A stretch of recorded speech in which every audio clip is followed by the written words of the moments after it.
Well, now that it's been at least a couple of weeks in, what is there to say about Spider-Man Across the Spider-Verse?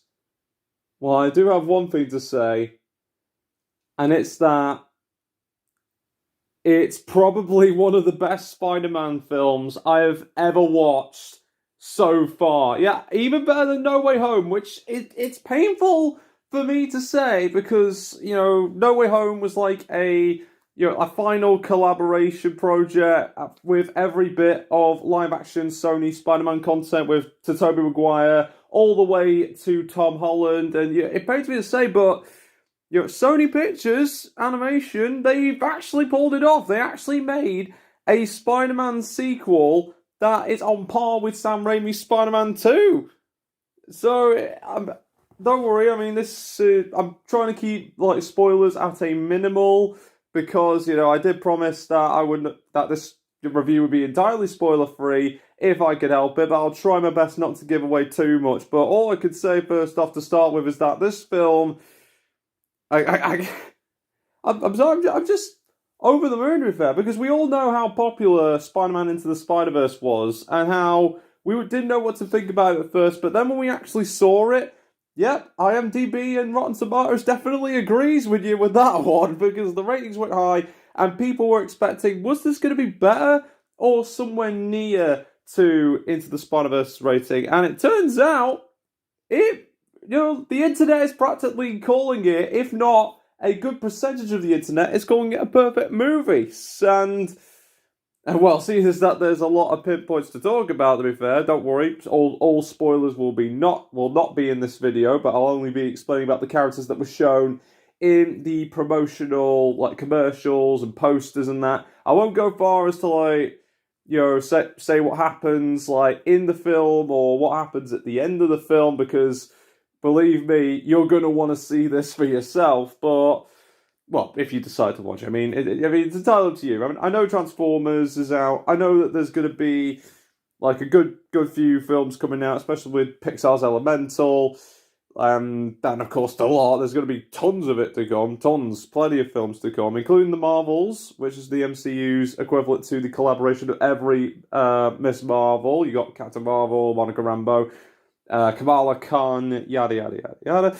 But today we are going to be talking about Spider-Man Across the Spider-Verse, and well, I hope this will be quite a discussion and a little sorry, I don't know what to call it. I was going to call it little recommendation, maybe even just my why I like this, what I dislike about this, but either way, let's get right into the action. There's quite a few topics to talk about in this film to get you prepared for when, if ever, you decide to watch the film for yourself. So let's begin with the likes and dislikes. So, starting off with the likes, to be honest with you, there's just a lot to like in this movie. Because, again, with Into the Spider-Verse setting up a brand new trilogy of magnificent animation, brilliant acting, and just downright fantastic storytelling. Expecting a better sequel to a long run trilogy, it can be hard on some occasions. I mean, that there have been a few examples of trying to keep the fandom's hype up with each individual film of a trilogy. Disney kind of struggled a little bit with the Star Wars sequels, and yes, Kingdom of the Crystal Skull and Dial of Destiny wasn't particularly the best Indiana Jones films, but Sony Pictures did it.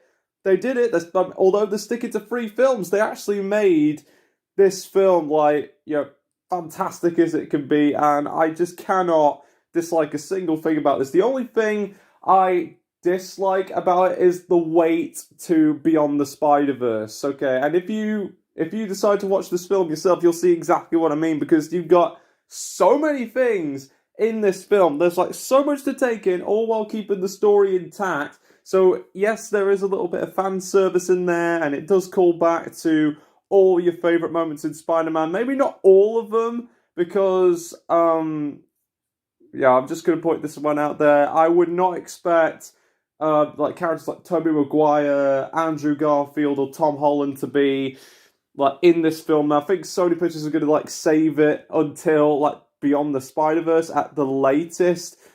But there's another thing I did have a little bit of a rub on my head about, is that with all these Spider-Men and Spider-Women in the Spider Society, like you wonder, did they ever get the time to like contact Christopher Daniel Barnes, the voice of Spider-Man, or I don't know, like Robbie Damon, or even Drake? No, okay, all right, just gonna stop myself there. Should not. I mean, Drake. I mean, not to say that Drake Bell was didn't play his part in being the Ultimate Spider-Man. I could understand why they would have trouble contacting him, but at least I mean, and even like Robbie Damon. I understand, because right now he's currently, at this point in time, recording lines for his role as Kozuki Odin in One Piece, but mind you, now that I think about it, they probably are going to save, actors like, Robbie or Christopher Daniel Barnes for Beyond the Spider-Verse, so, but if there's anything I could say here, that the likes definitely outrank the dislikes. Yes, the wait between now and 2024 does seem a little bit long, but it keeps us hyped. It keeps us going. It makes us yearn for more Spider-Verse content. And with that yearning, once we get to Beyond the Spider-Verse, it's going to be well worth the wait. And I hope that this is going to be the best Spider-Man trilogy of all time when Beyond the Spider-Verse comes out. But only time will tell. And as always, the main character, Miles Morales, still nails it to this day, since, well, he first started off as a Spider-Man Jr. in Into the Spider-Verse, but then came into his own at the end of the film. Now, this film, without revealing too much, tests his morals as Spider-Man, and even with, like, up against a billion other Spider people out there, like, Miles' journey, I have to admit, like, is it fair to say that it's even better than Tom Holland's, to be fair? I mean, not to say, Tom Holland, if you're watching this video, your Spider-Man films were absolutely fantastic. The realism behind yours, Andrew's, and Toby's adventures, they definitely were inspiring, to be fair, but I just think that Miles' journey, takes, what Tom Holland and the other live-action Spider-Man had done before, and then takes it to a whole new level, and essentially going into Empire Strikes Back territory. Now, what I mean by that is that with every trilogy, there's always one film, the middle film, that is the darkest of the trilogy. Like, The Empire Strikes Back was pretty dark, Attack of the Clones, well, while good, it was still pretty dark. The Dark Knight of the Christopher Nolan Batman trilogy was the dark film of the three films. So I bet we're going to be seeing some like dark stuff for this upcoming film. But thankfully in 2024 we've got the light-hearted and happy fairy tale ending in Beyond the Spider-Verse. Maybe not. We'll just have to see, because now that I think about it, Spider-Man 3 was a bit of a bittersweet ending. Now I think about it. The Tobey Maguire Spider-Man 3. I mean, but. Oh, one can only wonder where Miles' journey in the Spider-Verse will go next in Beyond, but, well, that's enough. That's a story for another time. And surprisingly enough, this film doesn't only focus on Miles Morales, but it also focuses on Gwen Stacy's Spider-Woman 2, or Ghost Spider, or Spider-Gwen.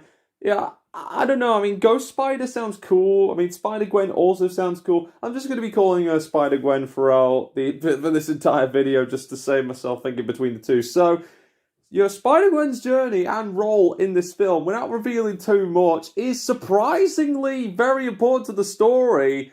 And the way they handled Gwen in this movie in particular, you're more than free to debate on this, but I think it's a lot better than the original Spider-Gwen comics from, and yes, I did get a copy of the complete Spider-Gwen collection before watching this movie, and having gone through all of that, with the events of the film, they managed to take a popular character, get her into a more relatable state, fit her into the plot nicely, and then setting her motivations up for Beyond the Spider-Verse. And yeah, again, the actress who played her played an absolutely fantastic job. Couldn't, I couldn't be more happy, to be fair, to say the least. And I can only expect her work to be even more amazing for Beyond the Spider-Verse. And although the other three Spider people from the last film couldn't make it, you had Spider-Man Noir, Penny Parker, or Peter Porker.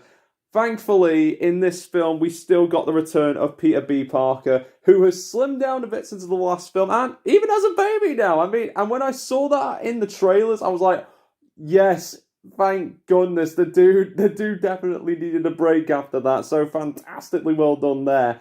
But it isn't just the original, even though three of the original Spider-Verse cast couldn't make it for this film, what Sony Pictures did was add two of the most likable of all the Spider-Verse gang. I mean, not to say the last three weren't fantastic. No, I mean, Spider-Man Noir was like dark and broody but very funny at the same time. Penny Parker was very anime inspired, and well, since I watched a good few anime myself, adapting anime into a 2D, 3D story, that story was truly fantastic and truly breathtaking. And Peter Porker, well, what's to say about Spider-Ham? I mean, he was funny, very fantastic. Oh, and he was even played by the guy who played Jack Horner in Puss in Boots: The Last Wish, and believe me, he still cracks me up even to this day.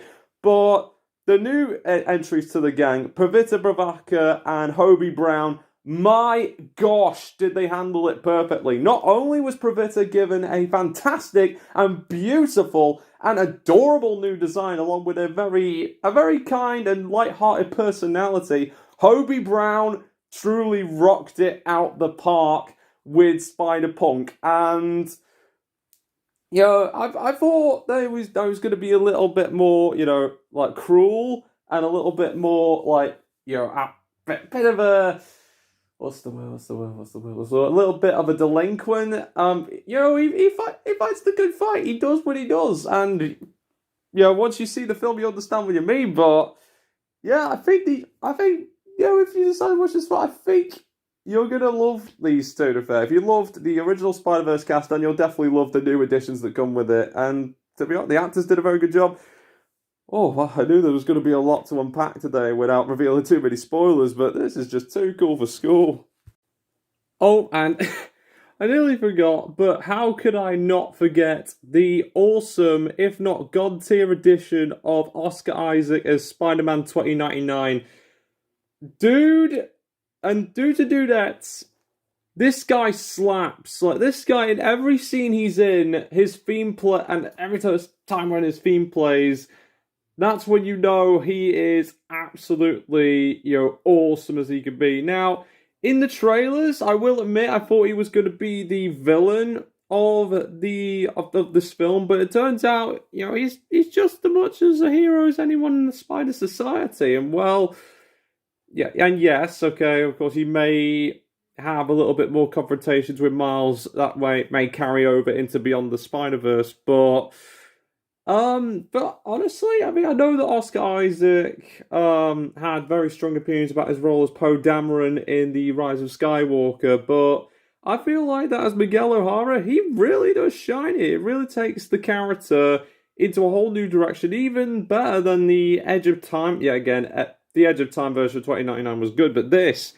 version of the 2099 Spider-Man is an absolute god tier, and I highly recommend that you check his story out if you do choose to see the film. But as for the villain of this story is none other than the Spot. Now, although this isn't technically a spoiler, really, because he was in the promotional trailers, he was in pretty much every bit of media, and the synopsis said he was going to be the villain, but I think, I don't know what is it about, film directors taking characters that can't be taken seriously and giving them a whole new perspective. James Gunn did this with Polka Dot Man, and the directors of Across the Spider-Verse definitely took the next step up with the Spot. You may not think that he might be all good, to be fair, like he's just the villain of the week, but once you see this film, and without revealing too much spoilers, you will see that they've definitely given him the same treatment that James Gunn did Polka Dot Man. He sounded like a very sweet guy too, but I'll leave you to watch the film to find out, if you choose to watch it, of course. And so, as this review or talk about video comes to an end, only one question can remain before we end off this video, and that is, what do I hope for Beyond the Spider-Verse? Well, again, not going to reveal much spoilers, but the wait for 2024 does seem very long, but, you know, it keeps us hyped, gets our theories up, ready for the film's release, and, well, along with the other things that I talked about before, like, I hope that they'll get in contact with, Christopher Daniel Barnes, Robbie Damon, Tobey Maguire, Andrew Garfield, or Tom Holland for the final film, because if it is the final Spider-Verse film for Miles, like the trilogy, the Miles Morales trilogy, then they're probably going to pull all the stops to making it the best Spider-Verse film out of the first two that came before, and, well, you know, not to say that Across is amazing. Believe me, Across definitely surpassed Into the Spider-Verse. But if we could expect but the thing is about films is that we can't always expect too much out of it. Okay, there are some things that they might not be able to do, or things that they just thought about but they just couldn't get through in time, and thus they get into a DVD extra as a deleted scene. But what I hope is for a nice, perfect ending like they did with, Return of the Jedi was a little bit 50-50, but if they could manage to pull off a heartwarming ending, even better than Return of the Jedi, then we could expect it to be the best Spider-Man trilogy since the Sam Raimi trilogy. And although, Andrew Garfield did almost get a trilogy, but sadly, Amazing Spider-Man 3 never happened. I really hope it does, but that's up to the directors. But I digress about that. So anyway, another hope that I do hope is that they'll introduce a little bit more Spider people out there, just a little bit more. Not as much as what they introduced in Across, but just like some of those iconic ones, like Neil Patrick Harris's Spider-Man from that one animated CGI Spider-Man series. I mean, that's another one. If they couldn't get him in Across the Spider-Verse, then they got to bring Neil Patrick Harris in there, because I've heard a lot of good things about his particular version of Spider-Man, and it was absolutely pretty much overpowered, God tier in every way, and he even appeared in the Spider-Man Shattered Dimensions game. So surely you can't leave out such an iconic Spider-Man in there, as well as maybe other people who have voiced Spider-Man over the years, like the one who voiced him in Spider-Man and His Amazing Friends, who also appeared in Shattered Dimensions. You also got the voice actor of the one who played Peter in Spider-Man Unlimited, which, he was in the promotional art, but according to Wikipedia, they didn't quite get the voice actor. So hopefully it might be good. Hoping to see a little bit more of just the main cast in general, wrap it around nice with a tiny little bow. But that's a story for another time. And if I go any further, I might accidentally slip a spoiler or two, and I don't really need that in a spoiler-free review or talk about. So I'll just leave it off there. But with that is going to be the end of another Talk About video. And of course, if you enjoyed this video and what's to come in the future, be sure to like, comment, subscribe, and stay tuned for more content coming soon. Not sure what to expect again for Beyond the Spider-Verse, but Sony Pictures Animation definitely hit the gold mine with this trilogy. And if they keep this up, they might just bring us a ending that is truly magnificent. From start to finish, the Spider-Verse trilogy was amazing, but I'm curious to know how it all ends, how it wraps up, and turns out to be one of the best Spider-Man trilogies since the Raimi trilogy. One could only hope. But to Sony Pictures Animation, I'd like to thank you so much for gifting us with this lovely trilogy, and I wish you best of luck for the upcoming production in Beyond the Spider-Verse until its release, hopefully, fingers crossed, in 2024. So, from everyone here at Seanster 2.5, as well as everyone for the Maths Legion, and everyone in the Shorter Patrol made by Family Manny Posse, thank you all so much again for joining me for another video, and I'll see you all this upcoming weekend, where we'll be continuing on our journey in Yu-Gi-Oh! Master Duel. Thank you so much for watching, everybody. Hope you all had a fun time, and I'll see you all next time. And if you fancy watching this film for yourself, there you go. But if not, don't worry. I know that Transformers Rise of the Beast is in the next theatre over, but it's your choice. thank you so much for watching, everybody. Hope to see you all next time, and I'll even see you this weekend, actually. All right, thanks for coming, everybody. Bye.